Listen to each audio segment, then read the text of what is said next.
हमारे साथ है बीजेपी नेता और पूर्व कॉर्पोरेटर श्रीनिवास त्रिपाठी जी। सर,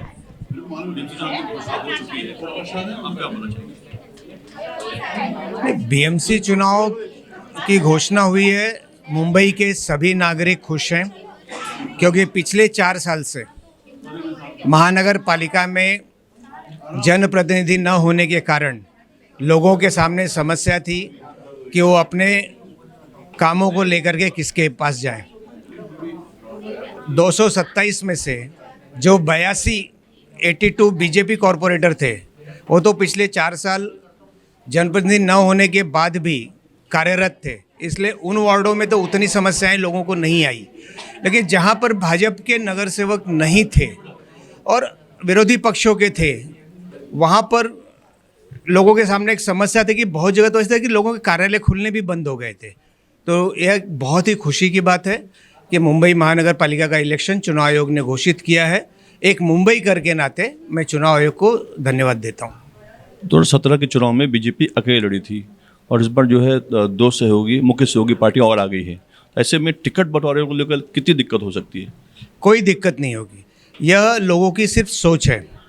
जब आपके विचार मिलते हैं और जब आपका उद्देश्य एक हो तो हर समस्या का निदान होता है। यह स्वाभाविक है कि लोकसभा और विधानसभा में इच्छुक उम्मीदवारों की संख्या कम होती है, इसलिए अड़चन कम होती है। महानगर पालिका हो, नगर पालिका हो, ग्राम पंचायत हो, इसके अंदर यह आम कार्यकर्ताओं का यह चुनाव है, इसलिए हर कार्यकर्ता को लगता है कि पार्टी मुझे टिकट दे और मैं लड़ूं। लेकिन उसके साथ साथ अन्य पार्टियों का मुझे नहीं पता, लेकिन भारतीय जनता पार्टी के कार्यकर्ता निश्चित रूप से अपने नेतृत्व पर विश्वास करके वो जो भी निर्णय लेते हैं उसके साथ होते हैं। लेकिन अक्सर देखा गया कि अगर सहयोगी पार्टियां बढ़ती हैं तो चुनाव में टिकट बंटवारे के बाद जो है बाकी उम्मीदवार ज़्यादा बढ़ जाते हैं। तो क्या इसमें भी ऐसी उम्मीद है कुछ? आपने अभी हाल में ही बिहार का चुनाव देखा, एक भी बागी उम्मीदवार आपको महायुति का वहाँ पे जो हमारी एनडीए थी उसके अंदर नहीं मिला। हमारे नेता जब कोई निर्णय करते हैं तो उसके साथ साथ वो कार्यकर्ताओं से बात करते हैं, उनके साथ उनके जो विचार होते हैं उनको सुनते हैं और उसमें से वो समाधान निकालते हैं। यह निश्चित है, अब युति हो या नहीं हो, हर वार्ड में हर पार्टी के अंदर एक से ज़्यादा इच्छुक उम्मीदवार हैं। अगर आप अकेले भी लड़ते हो तो भी कोई ना कोई नाराज़ होता है, ऐसा नहीं है। लेकिन इस बार निश्चित है कि जो मुंबई महानगर ने कोविड काल में भ्रष्टाचार देखा और लोगों की दुर्दशा होते हुए देखी कि मोदी जी ने भेजे हुए वेंटिलेटर धूल खाते रह गए, लोग वेंटिलेटर के लिए तरस रहे थे। लेकिन उस समय की शिवसेना उबाटा की जो वहाँ पे महापौर और बाकी लोग थे, उन्होंने सिर्फ मोदी जी ने भेजा इसलिए उस वेंटिलेटर का उपयोग नहीं किया और लोगों को तड़पते हुए मरने दिया। यह मुंबई कर कभी नहीं भूल सकते।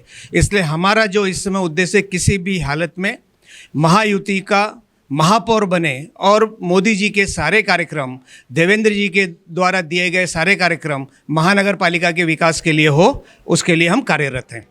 2017 से पहले जब बीजेपी और शिवसेना एक थे और जब शिवसेना का दो फंड नहीं हुआ था, उस समय ये कहा था कि बीजेपी जो है राज्य की सत्ता संभालेगी, मुख्यमंत्री उनका होगा और जो शिवसेना जो महापौर है वो शिवसेना का होगा। तो क्या इस बार भी कुछ ऐसी उम्मीद है कि शिवसेना जो है महापौर जो है शिंदे का होगा चुनाव के बाद, अगर महायुति सत्ता बीएमसी की सत्ता जीतती, चुनाव जीतती है तो? आपका प्रश्न सही है, लेकिन आप गलत व्यक्ति को पूछ रहे हैं। आप यह प्रश्न देवेंद्र जी को और आशीष शेलार जी को पूछिए। लेकिन जो कार्यकर्ता हैं और जो वरिष्ठ कार्यकर्ता है वो अच्छी तरह जानते हैं कि मतलब क्या माहौल है और क्या चल रहा है, आगे क्या होने वाला है। मैं आपको सिर्फ इतना कह सकता हूं कि देवेंद्र जी के नेतृत्व में महापौर यह महायुति की ही बनेगी। आशीष सर जी ने कहा है कि मतलब हिंदुत्व बनेगा, मतलब हिंदू जो है वो बनेगा महापौर। उन्होंने सब मराठी का नाम नहीं लिया, लेकिन उद्धव ठाकरे का कहीं ना कहीं बात करते हैं कि ये क्यों नहीं बोलते कि मराठी बनेगा, और इसको लेकर वो जो है जगह जगह कटाक्ष कर रहे हैं। जिस महाराष्ट्र ने छत्रपति शिवाजी के द्वारा इस देश को हिंदुत्व दिया, हिंदू शासन दिया इस देश में, उस महाराष्ट्र के अंदर हिंदू ही महापौर बनेगा। हिंदू का अर्थ है जो इस भूमि पे पैदा हुआ है, जो भारत माँ को अपनी माँ मानता है और जो भारत के विकास के लिए हमेशा कार्यरत रहेगा, वह हिंदू है। फिर वह किसी जात, भाषा, प्रांत का हो, उससे हमें फ़र्क नहीं पड़ता। तो ये थे श्रीनिवास त्रिपाठी जी, रियल खबरों के साथ अंजनी कुमार मिश्रा, मुंबई।